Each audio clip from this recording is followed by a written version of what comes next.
Australia and China are getting towards the last few months of negotiating a free trade agreement.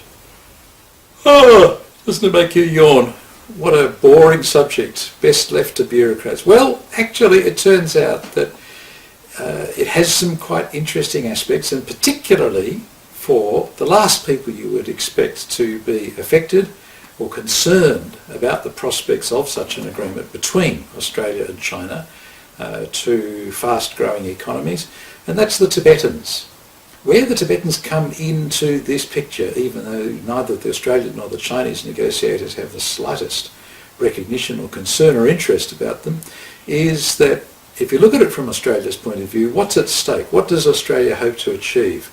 This negotiation is being driven very largely by Australia's dairy farmers, sheep farmers and meat producers, because that's what they see as the great prospect for a free trade agreement to get a lot more Australian wool and especially Australian dairy products and Australian meat onto the tables of the new rich of China's cities.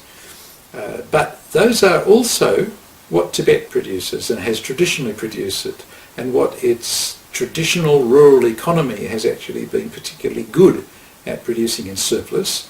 And so when the Dalai Lama talks in his usual amazingly positive way about the possibility that Tibet's integration into China could actually be beneficial for Tibetans, what does he have in mind? Well, conceivably, Tibet could benefit economically if its traditional economy were to be strengthened, grown, produced more scientifically, have value added to it, have its products processed so that they could reach distant markets, even places like, say, Shanghai or Beijing, where yogurt is now, the coolest, hippest, most fashionable health product. And yet if you say to somebody sitting in a trendy cafe, did you know that Tibetans have produced this stuff for thousands of years? They look at you with total incredulity. How is that possible? They think, this is the latest health product to come from New Zealand, and there's lots of shiny packaging to prove it.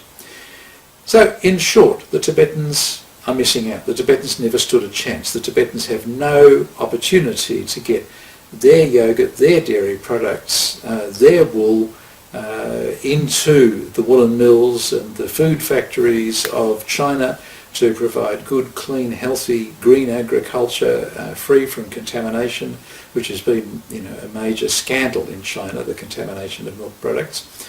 And so the Tibetans, instead of having opportunity to participate in a modern economy, actually get shut out, and even shut out of their own pastures.